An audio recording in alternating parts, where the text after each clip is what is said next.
kita terkurung lebih daripada 2 tahun kerana COVID-19. Baru agak terbebas selepas bulan April yang lalu. Maka kita mulalah membuat program turun ke bawah. Dan pilihan raya dikatakan dekat.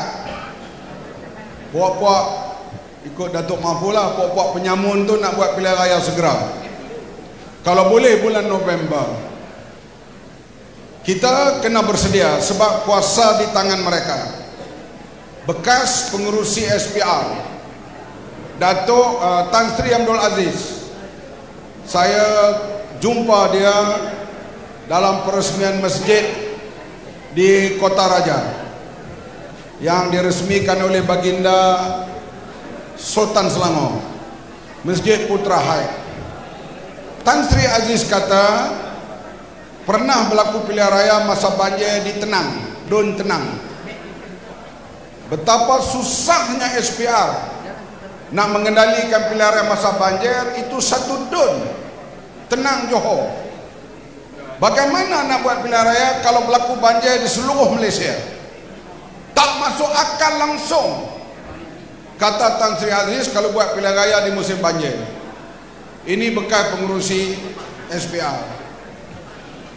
Tetapi bagi Zahid Hamidi, yang penting dia nak dapat kuasa semula kerana kluster mahkamah sedang menghadapi perbicaraan. Mereka nak adakan pilihan raya kalau boleh bulan November ini selepas bajet dibentang pada 7 hari bulan nanti. Mau tidak mau mereka berkuasa. Mereka boleh membubarkan parlimen dan Dewan Undangan Negeri. Baru ini peringkat pemuda dan mobilisasi buat himpunan membantah kalau dibuat pilihan raya di musim banjir. Yang berhormat Sani Hamzan, dia berucap, dia menyokong buat pilihan raya di musim banjir biar rakyat mampus asalkan UMNO memerintah, biar rakyat susah asalkan Zahid Hamidi jadi Perdana Menteri. Ucapannya itu mendapat liputan lebih daripada 1.5 juta setakat kemarin. Artinya anak-anak muda dengar bagaimana kalau pilihan raya berlaku bulan November ini. Mau tidak mau kita kena bersedia. Oleh itu salah satunya kita kena bina kekuatan keuangan kita. Salah satunya melalui derma yang kita pungut dalam majlis-majlis seperti ini. Oleh itu saya lancarkanlah kutipan derma pada malam ini. Kita kembali ke zaman sebelum kita berkuasa dulu, dan sekarang kita tidak berkuasa, maka kita mau sokongan daripada tuan-tuan dan puan-puan. Para petugas diminta bertemu dengan setiap orang untuk menerima sumbangan setakat yang tuan-puan mampu untuk kita gerakkan jentera pilihan raya Pakatan Harapan di negeri Kedah ini. Malam ini saya nak tumpu satu perkara saja, iaitu soal rasuah. Kita hal rasuah ini kita tuduh orang. Kita tuduh orang dirasuah, kita tuduh orang dirasuah. Buktinya mana? Saya boleh tuduh yang berhormat Joe terima duit 10 juta. Saya tak boleh gelidah rumah dia. Saya tak boleh cari file. Saya tak boleh. Hanya saya boleh buat tuduhan. Tuduhan kalau tak betul, dia jadi fitnah. Fitnah dalam Islam ini amat berat hukumannya. Siapa yang boleh siasat Datuk Jo kalau melakukan rasuah? Polis, SPRM karena dalam perlembagaan diberi kuasa, atau jawatan kuasa khas yang ditubuh, yang dibuat oleh kabinet, kuasa yang diturunkan melalui yang di-Pertuan Agong. Sebab itu bila kita dengar cerita kapal selam, macam mana Razak Baginda dikatakan dapat komisen beratus juta, bagaimana Altan Tuya dibunuh, kenapa diarahkan polis untuk bunuh Altan Tuya, kenapa pengurusi bank dibunuh, Kenapa Kevin Morris mayatnya dijumpa dalam tong drum? Kenapa lawyer yang memulakan, mengasaskan WNDB ditembak mati di Terengganu? Kenapa dan mengapa perkara ini berlaku? Kita tak tahu. Apakah satu sindiket yang berlaku di negara-negara Afrika Selatan, negara-negara di Amerika Selatan, di mana tauke-tauke dadah menguasai politik dan menguasai hakim-hakim, dan mereka membuat pembunuhan demi pembunuhan secara gelap dan secara terang di sana. Bila kita dapat kuasa dalam pilihan raya 2018, kita nak tahu tuduhan-tuduhan selama ini adakah rekaan. Oleh itu jawatan kuasa dibentuk oleh kabinet. Dilantik siapa? Orang yang reti hal audit. Jangan lantik saya tak reti. Dalam hal perakaunan saya tak reti. Sebab itu kalau kita tak reti, kita kena tanya orang reti. Isu 1NDB saya tak reti. Saya dengar ceramah Rapidi, saya dengar ceramah Tony Pua, saya dengar ceramah Lim Guan Eng. Mereka ni accountant, mereka ada basic hal account, mereka reti sikit sebanyak daripada kita. Oleh itu tuduhan kalau tak dapat kita buktikan ia adalah fitnah. Fitnah kepada orang ni berat hukumannya.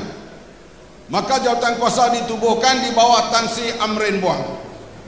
Bila kabinet dah tubuh, saya sebagai Menteri Pertahanan, saya minta siasat dulu Kementerian Pertahanan. Kerana kementerian inilah yang paling banyak dipercakapkan. Kementerian yang paling penting menjaga keselamatan negara. Berapa ratus ribu tentera yang berkhidmat. Kita dapat berceramah malam ini berkumpul dengan aman karena negara kita dikawal oleh pasukan keselamatan, polis dan tentera. Masa kita berada di sini, tentera laut kita berada di tengah-tengah laut, menjaga Laut Cina Selatan, menjaga Selat Melaka, menjaga perairan Sabah, Sarawak dan sempadan dengan Filipina. 3 bulan, 4 bulan mereka tak balik, berada di atas kapal. Saya sendiri masa menteri, saya pergi tidur di tengah laut, di kamp Tentera Laut Sharifah Rodiah di Sabah. Saya melihat bagaimana mereka menjaga sempadan pulau-pulau kecil di antara Sabah dengan Filipina. Ditempatkan tentera-tentera kita. Mereka bersiaga 24 jam untuk mempertahankan negara dan menjaga keamanan negara. Oleh itu kementerian ini penting, mesti dijaga. Maka jawatan kuasa ini mula buat siasatan. Bila buat siasatan, lepas 6 bulan saya minta laporan. Sebagai menteri, saya boleh minta laporan. Laporan yang pertama dia beri soal land swap, yaitu tanah kementerian nak dibuat pembangunan dijual dengan harga di bawah paras, menyebabkan kerajaan rugi 500 juta. Yang tu saja 500 juta.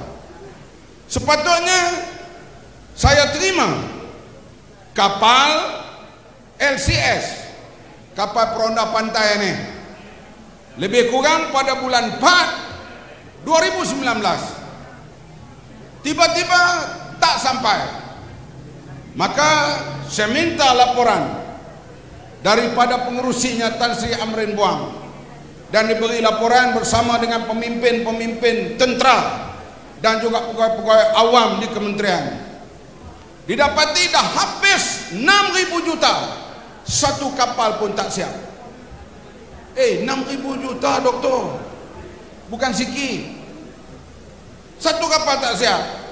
6 helikopter 350 juta, satu pun tak sampai. Rupa-rupanya tuduhan selama ini yang mengatakan berlaku rasuah, tireh, derelui, penyelewengan betul. Kemudian nak siapnya macam mana?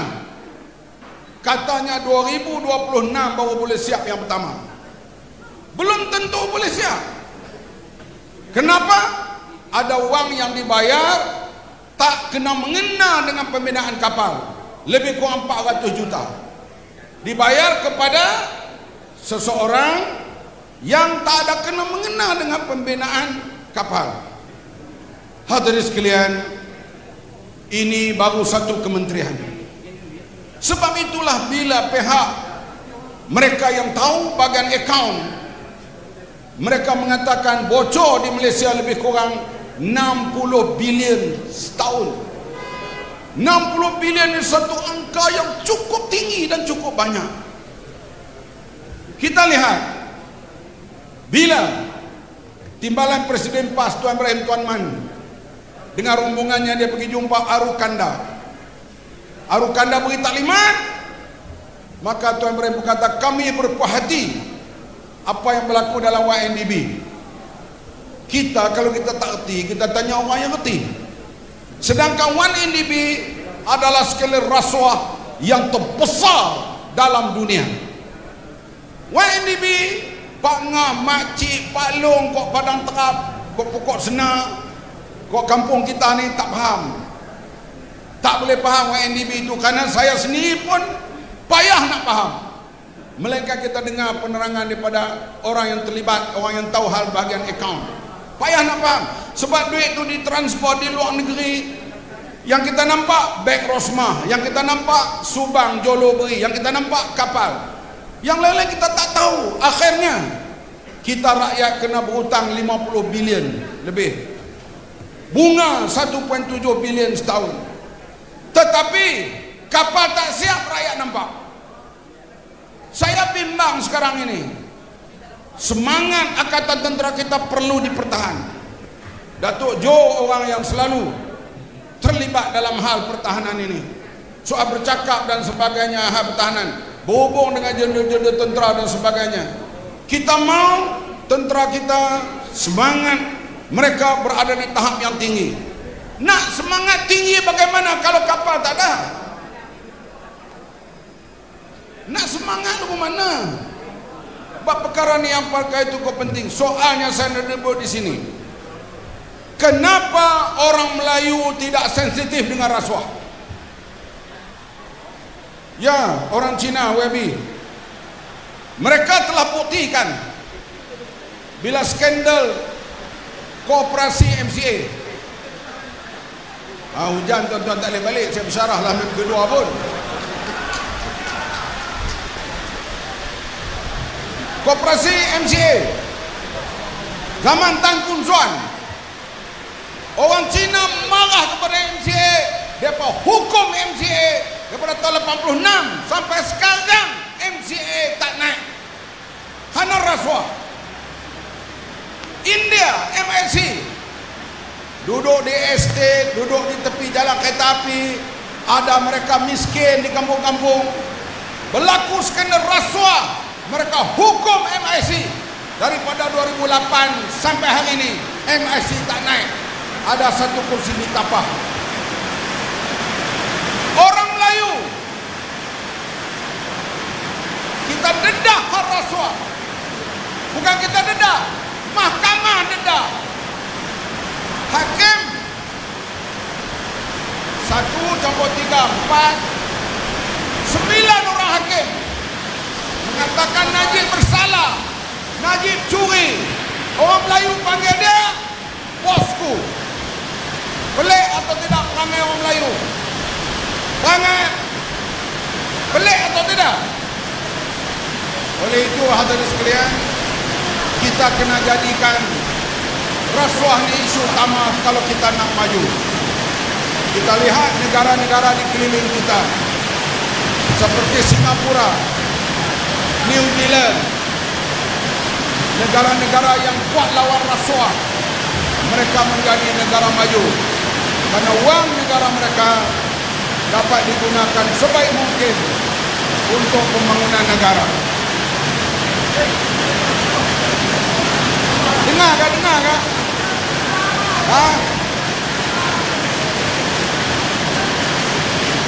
Hadirin sekalian, Saya sebut berulang kali, di Singapura kita tak dengar pun mereka bercakap hadis lah, Quran kan, ar-rashi wal murtashi finnar, pemberi rasuah dan penerima rasuah tempat dalam neraka. Tetapi Singapura rasuah amat rendah, antara yang terendah dalam dunia. Saya tak tahulah Perdana Menteri New Zealand dia tahu keadaan hadis yang mengatakan pemberi rasuah penerima rasuah tempat dalam neraka. New Zealand negara yang rasuahnya amat rendah.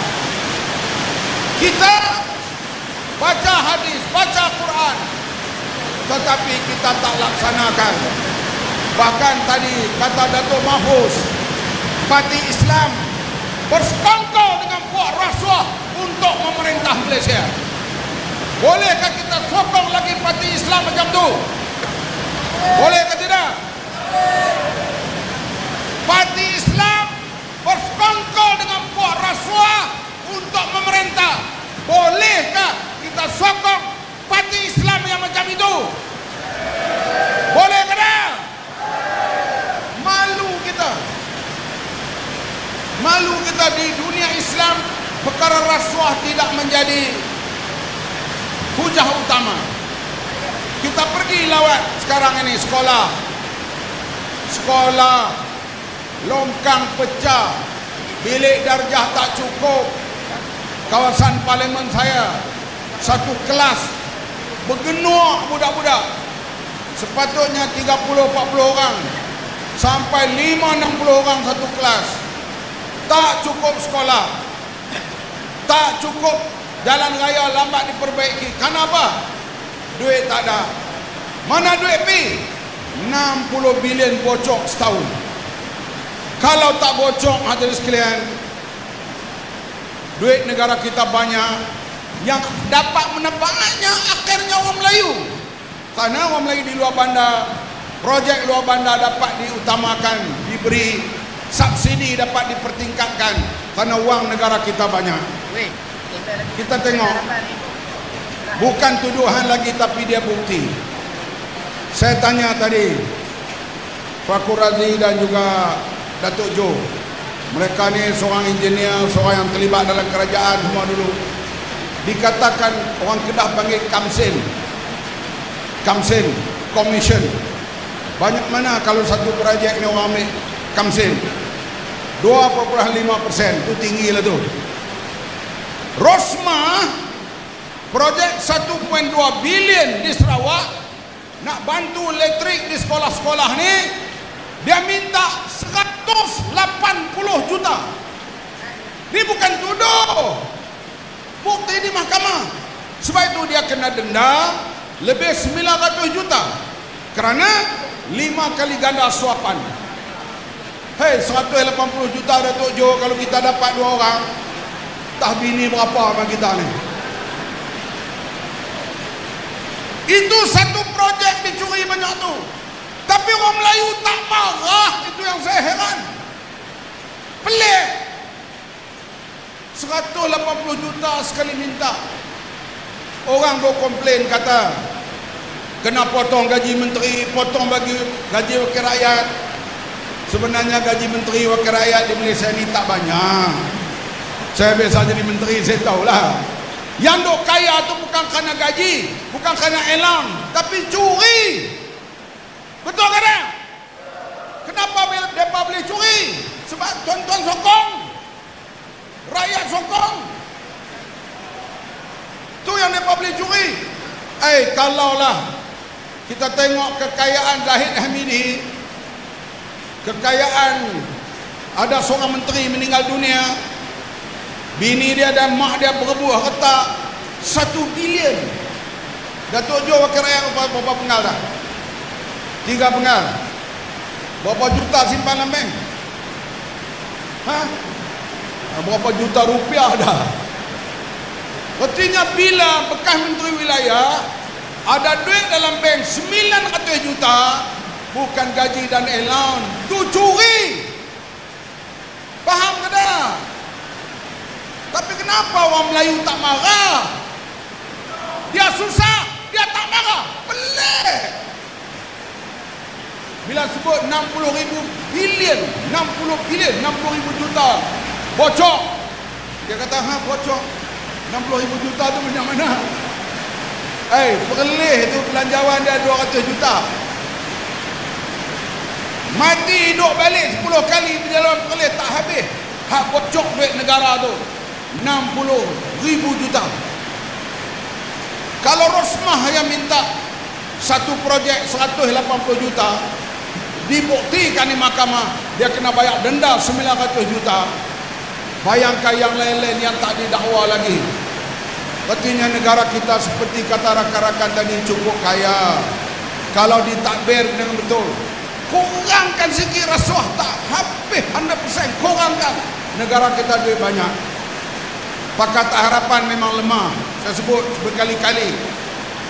Wan Azizah tak ada pengalaman. Jadi timbalan Perdana Menteri, kami semua tak pengalaman. Tapi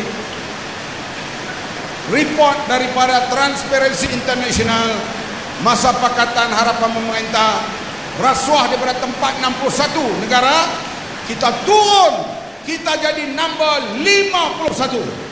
10 negara kita potong. Itu baru setahun lebih. Kalau 5 tahun kita merintah, walaupun orang kata kita lemah sana lemah sini, sekurang-kurang kita dapat turun jadi nombor 40 atau nombor 35 dalam dunia.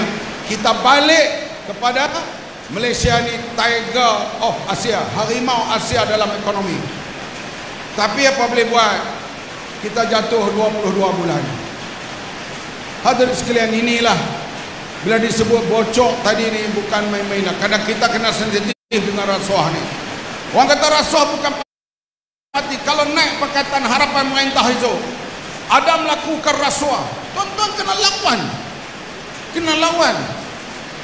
Saya jumpa seorang raja di Malaysia. Dia kata, dia pun panggil saya Bang Mat juga. Bang Mat, lawan dalam hal penyelewengan ini. Dia kata, nak lawan macam mana? Kami dah jatuh. Lawan lagi. Artinya lawan lagi, artinya kena ambil semula pemerintahan untuk Pakatan Harapan pada pilihan raya akan datang. Boleh? Kita dah pilih dah. Bakal Perdana Menteri kita Datuk Seri Anwar Ibrahim. Boleh? Kita yakin dia selalu dalam parlimen bercakap hal rasuah dan penyelewengan. Bila Datuk Seri Anwar bercakap, saya tukang kacau. Selalu saya bangun, Datuk Seri, boleh tak ajar saya bagaimana nak dapatkan 900 juta masa saya jadi ahli parlimen dan menteri. Tiap-tiap kali saya buat soalan-soalan provok dan dia menjawab secara provok, secara sindiran. Hadirin sekalian, soal corruption ni kita PH yang mainkan peranan.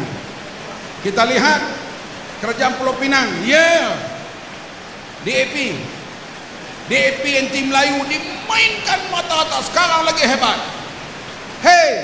Bekas-bekas tentera, kalaulah tak kerana Anthony Loke bersetuju membayar balik 555 juta kepada lembaga tabung Angkatan Tentera yang telah melabur dalam AES, kamera perangkap laju itu, yang syarikat yang diberi itu syarikat yang tidak mampu langsung, dan lembaga tabung Angkatan Tentera akan rugi. Yang akan rugi ialah tentera-tentera kita yang melabur dalam lembaga tabung Angkatan Tentera. Siapa menyelamatkan? Anthony Loke, Menteri Pengangkutan. Dan saya memohon dia bersetuju. Kalaulah dia tak bersetuju, artinya lembaga tabung Angkatan Tentera akan hilang 555 juta. Sebab itu veteran semua kena berterima kasih di atas usaha yang kita buat dalam masa yang singkat itu. Kementerian lain pun banyak lagi sebegitu rupa. Sebab itu hal rasuah, tuan-tuan sekalian, tolonglah Jangan undi UMNO dan penyokong UMNO pilihan akan datang. Boleh ke tak? Beritahulah ke adik-beradik kita, kalau hampa undi, kamu mencipta malapetaka pada bangsa dan agama pada masa akan datang. Sebab puak-puak ni jangan percayalah. Kita tengok pembicaraan menggerunkan kita. Lah seronok Zahid Hamidi lepas kes satu. Hak ni dia kena bela. Bela ni artinya dia ada kes, dia kena jawab. Saya masuk mahkamah banyak kali lah. Saya tahu bila kita didapati salah, bila kita tak bersalah, belah sana merayu. Rayuan lagi kes Mak Indra misalnya. Saya menang di mahkamah Pulau Pinang, mahkamah rendah. Mereka rayu pergi mahkamah tinggi. Mahkamah tinggi saya menang, mereka rayu lagi pergi mahkamah yang lebih atas. Mereka rayu lagi, akhirnya mahkamah yang paling atas membuat keputusan saya tidak bersalah dalam kes Mak Indra.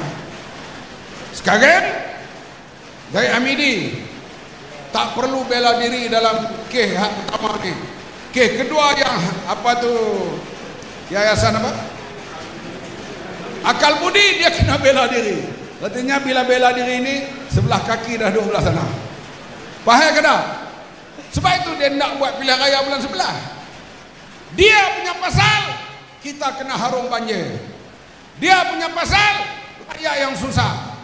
Dia punya pasal rakyat sokong lagi. Besok ni negara bankrupt macam Sri Lanka, barulah hampa marah nak pergi berenang di kolam-kolam renang menteri-menteri itu. Nak buat apa lagi? Masa itu raja paksa presiden dia dah lari pergi luar negeri. Kita lah kok kampung pokok senar, kok kampung ni akan menanggung kesusahan akibat daripada pemborosan yang berlaku selama ini.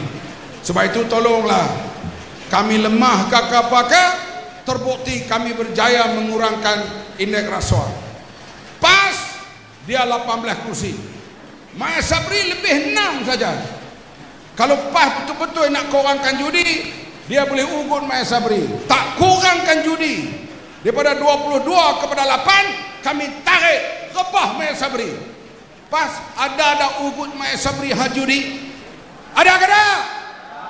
Ada ke tak? Mak tu tahu. Dia tak kata apa. Lah ni macam-macam di Kedah pun dah ada badan sendok perempuan. Macam-macam dah boleh buat. Asal mereka boleh merintah. Rakyat nak jadi apa tak peduli. Kita memerintahlah. Kita tunaikan janji manifesto, iaitu bayar royalti minyak ke Terengganu lebih daripada 1 bilion. Sebelum tu tak dapat. Pergi pada Kelantan 400 juta untuk bantu orang Melayu Putra sana. Yang dia buat, beli Mercedes dulu. Ni parti Islam yang aku duk ceramah mengata dulu ni. Ya, sebab waktu itu ketua kita Tok Guru Ni Aziz, Ustaz Padeno wakil rakyat, dia boleh buat rumah tu kerana dia kena buang universiti. Dia lawan, dia menang, dapatlah duit daripada dia dipecat dari universiti itu dapat buat rumah di Alok Malai. Tak patut no. Tok Ni Aziz dengan rumah sederhana dia di Pulau Melaka. Lah ni dapat yang kerjaan Pakatan Harapan beri, beli Mercedes dulu 14 biji. Pulau Pinang beli juga, beli sebiji. Kalau beli mana rakyat Pulau Pinang marah. Rakyat Pulau Pinang tak, duit digunakan untuk kebajikan rakyat. Begitu juga di Selangor dan sebagainya. Oleh itu kempenlah, beritahulah adik-beradik, janganlah pangkah, janganlah naikkan balik UMNO dan kawan-kawan UMNO pilihan akan datang. Boleh semua? Sekian, terima kasih.